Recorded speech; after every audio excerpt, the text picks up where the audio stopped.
கர்த்தருடைய பரிசுத்த நாமத்திற்கு மகிமை உண்டாவதாக.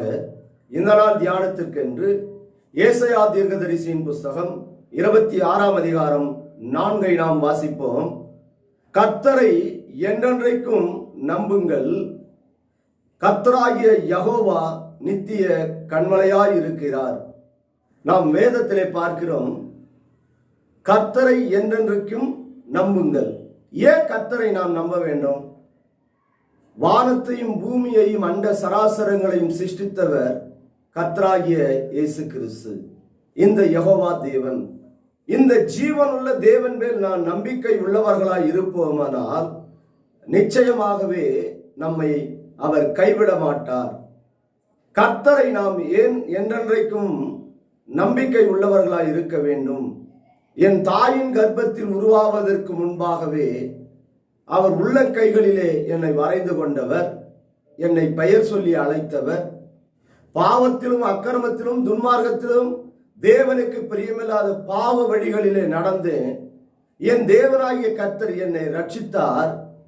அந்த பாவ வழியிலிருந்து அவருடைய பரிசுத்த இரத்தத்தினாலே என்னை கழுவி தேவ நாமத்தை அறியவும் சத்தியத்தை அறியக்கூடிய அறிவை, ஞானத்தை எனக்கு கொடுத்தார். இந்த கர்த்தரை நாம் நம்ப வேண்டும். ஏன்? அவர்தான் நித்திய கன்மலையாய் இருக்கிறார். நித்தியம்னா என்ன? அழிவே இல்லாத தேவன். கர்த்தரை நான் ஏன் நம்ப வேண்டும்?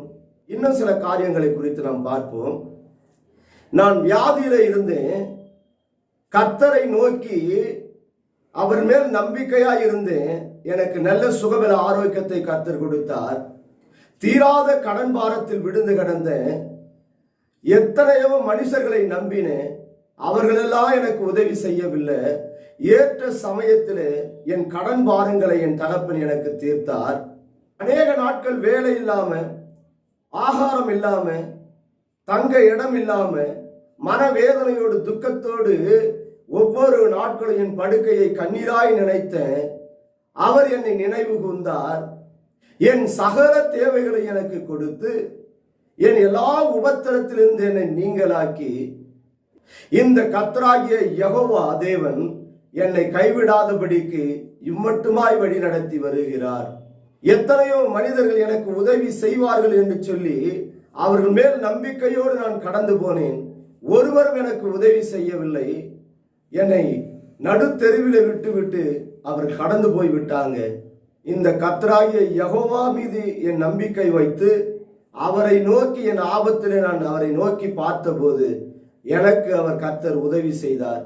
இந்த யெகோவாகிய கன்மலையான தேவன் என்னை கைவிடாதபடிக்கு என் சகல தேவைகளையும் சந்தித்து நான் வெட்கப்பட்டு எந்த ஸ்தலத்திலே நின்றனோ அதே ஸ்தலத்திலே என்னை தலைநிவர கர்த்தர் செய்தார். இந்த கர்த்தரை நாம் நம்புவோமானால், நம்முடைய நம்பிக்கை விசுவாசம் அவர் மேல் வைப்போமானால் நிச்சயமாகவே கர்த்தராகிய யெகோவா நம்மை கைவிட மாட்டார். நம்மை நித்திய ராஜ்யத்திற்காக அழைக்கப்பட்ட பிள்ளைகள் என்று அவர் வாக்கு கொடுத்த தேவன். அதனால்தான் கர்த்தர் நித்திய கன்மலையாய் இருக்கிறார். அந்த அழிவில்லாத தேவன் அவருடைய பரலோக ராஜ்யத்திற்காக நம்மை தெரிந்து கொண்டார்.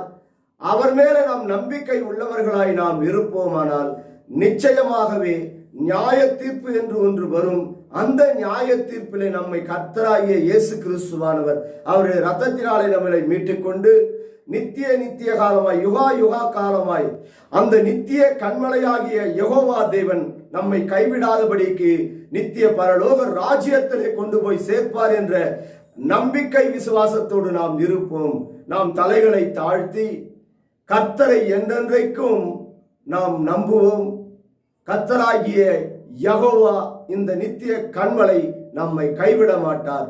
நம் தேவ சமூகத்திலே, ஆண்டவரே, என் தகப்பனே, இந்த வார்த்தைகளை நாங்கள் விசுவாசிக்கிறோம் அப்பா. கடைசி நாட்களிலே என்னை கைவிடாதபடிக்கு நித்திய பரலோக ராஜ்யத்திலே கொண்டு போய் சேர்ப்பீர் என்று விசுவாசிக்கிறோம் என் தகப்பனே என்று சொல்லி கேட்கிற ஒவ்வொரு பிள்ளைகளையும் என் தகப்பனை ஆசீர்வதியும் பலப்படுத்தும், உன்னத கிருபையினால் வழி நடத்தும். இயேசுவின் நாமத்தில் ஜெபிக்கிறோம். ஜீவனும் பலனும் உள்ள எங்கள் நல்ல தகப்பனே, ஆமென்.